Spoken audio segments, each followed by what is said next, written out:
Bismillahirrahmanirrahim. Assalamualaikum warahmatullahi wabarakatuh. Perkenalkan, nama saya Nisti Alfia dengan NIM 19040100154 dari Program Studi Ekonomi Syariah Fakultas Ekonomi dan Bisnis Islam semester 5 dari kelas EKIS 5F. Jadi kali ini saya akan memaparkan materi terkait manajemen proyek dan analisis investasi berdasarkan apa yang saya pahami selama masa perkuliahan. Jadi pada dasarnya video ini saya buat untuk memenuhi tugas ujian tengah semester pada mata kuliah Manajemen Proyek dan Analisis Investasi yang diampu oleh Bapak Muhammad Ikram SSAK MSI. Materi pertama yakni mengenai pengantar manajemen proyek. Jadi menurut George R. Terry, manajemen itu dapat didefinisikan sebagai sesuatu yang khas yang terdiri dari beberapa tindakan, yaitu perencanaan, pengorganisasian, kemudian menggerakkan, dan pengawasan, atau yang biasa disingkat dengan sebutan POIC, yakni Planning, Organizing, Activating, and Controlling. Sedangkan secara umum, manajemen itu dapat diartikan sebagai kegiatan atau usaha yang dilakukan untuk mengatur sekelompok orang atau organisasi untuk mencapai tujuan tertentu. Sedangkan proyek, menurut Larson, didefinisikan sebagai sebuah usaha yang kompleks, tidak rutin yang dibatasi oleh waktu, anggaran, sumber daya, dan spesifikasi kinerja yang dirancang untuk memenuhi kebutuhan pelanggan. Jadi pada dasarnya proyek ini dapat diartikan atau dapat dikatakan sebagai kegiatan atau usaha yang sifatnya sementara, karena waktu pekerjaannya itu dibatasi dari awal pekerjaan sampai akhir pekerjaannya. Jadi manajemen proyek itu dapat diartikan sebagai kegiatan perencanaan, pengorganisasian, kemudian menggerakkan dan pengawasan terhadap sumber daya perusahaan untuk mencapai tujuan tertentu dalam waktu tertentu dan dengan sumber daya tertentu. Nah, di dalam sebuah manajemen proyek itu ada beberapa hal yang terlibat, diantaranya itu ada man atau manusia. Jadi man atau manusia ini adalah sumber daya yang terlibat untuk mengatur jalannya sebuah proyek atau untuk mengatur kegiatan proyek yang sedang berjalan. Kemudian yang kedua adalah money atau uang. Jadi uang ini digunakan atau dana ini digunakan untuk kegiatan biaya operasional seperti untuk membayar gaji karyawan, untuk membeli bahan atau material dan lain sebagainya. Kemudian yang ketiga itu adalah material atau bahan. Yang keempat itu ada mesin atau alat canggih.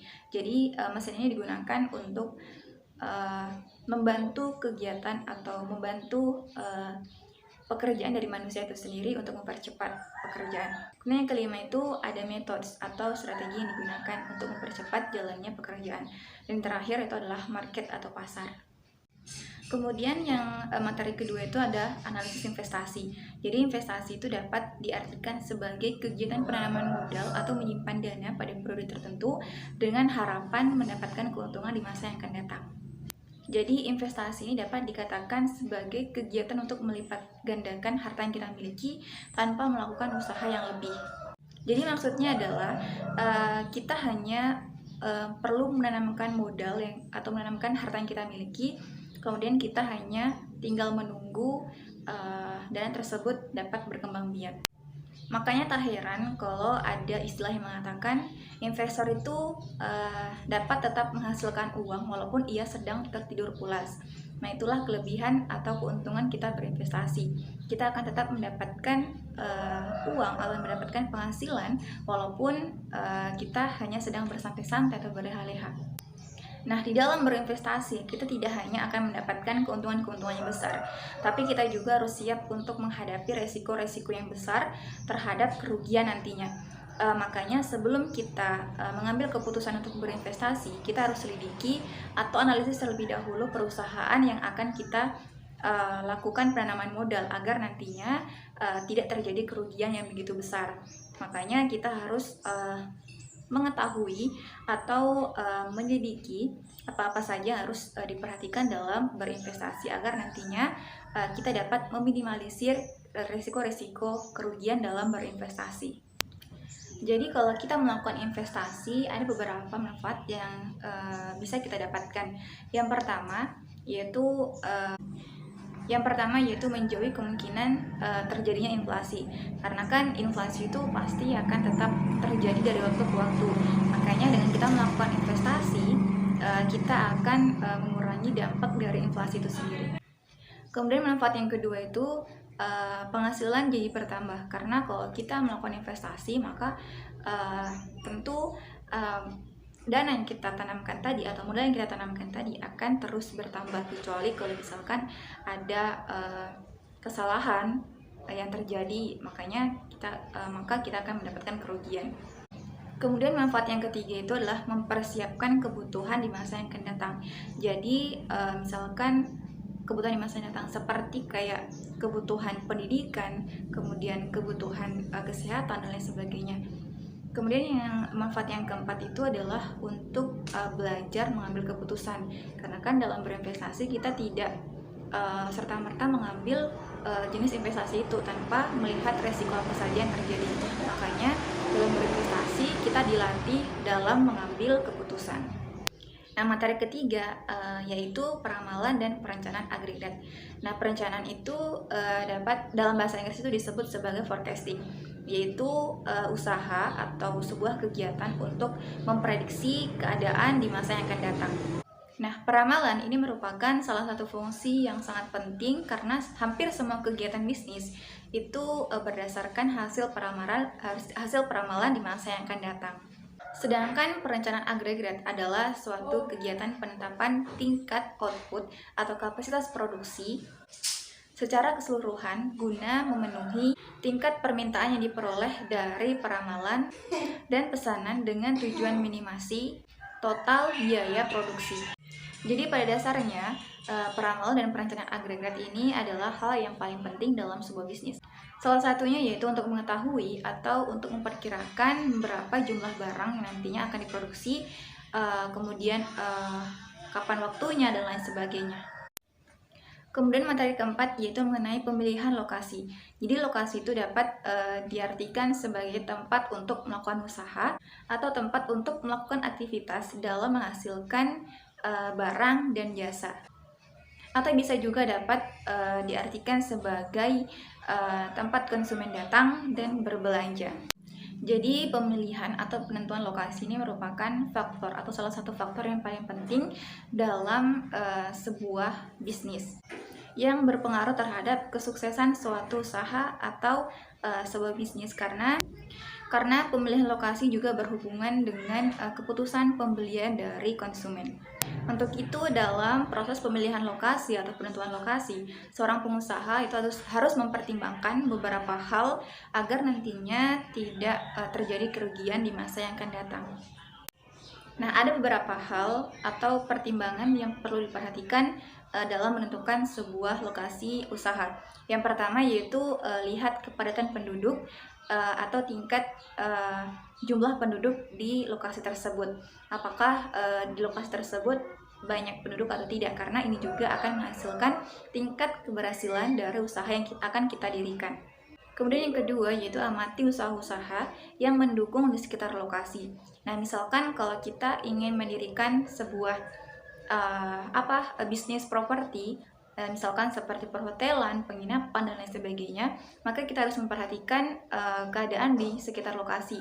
Apakah ada warung makan atau minimarket dan lain sebagainya. Nah, ini perlu diperhatikan juga dalam penentuan sebuah lokasi. Kemudian yang ketiga yaitu pilih tempat usaha yang strategis dan rendah kompetitor. Jadi kalau misalkan kompetitor rendah atau masih jarang pelaku usaha yang sama dengan usaha yang kita dirikan, maka itu juga akan menentukan keberhasilan usaha yang akan kita bangun di lokasi tersebut. Kemudian yang selanjutnya adalah sesuaikan dengan budget atau dana yang kita miliki.